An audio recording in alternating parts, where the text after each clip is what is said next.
Hey there, I'm Celia, a French freelance illustrator and full-time designer. Welcome in this new video. Today we are experimenting together in my sketchbook.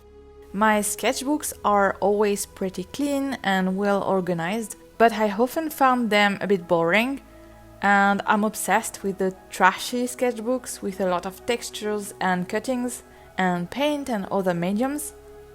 So today I wanted to try out to be a bit more adventurous with my sketchbook, and we are going to make a hole in my sketchbook together. It's the first time that I'm doing something like that in my sketchbook, so I picked a really easy shape, a lightning, and some bold colors, because I'm really into bold and flashy colors these days. Once my cut is done in the page, I'm protecting the page underneath with a protective paper to avoid the paint to go on the page below. I'm starting by applying a flashy light blue on the first page, then I'm waiting for it to dry before going to the next page.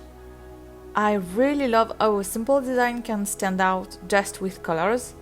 I'm already really loving the result just in blue. The two other colors that I'm using are a flashy pink and a yellow. This is a color palette that I'm enjoying a lot right now. I'm using the yellow to fill the lightning shape. I'm starting with the yellow because it's the lightest color and I will be able to correct it with the pink if I'm making some mistakes. Then I'm using this really gorgeous pink to fill the rest of the page.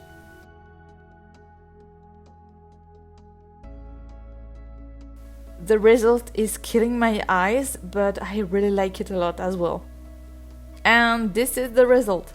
So when the two pages are one on top of the other, we can see the yellow lightning with a pink shadow popping, and when I'm turning the first page, it reveals the same shape but with a completely different atmosphere.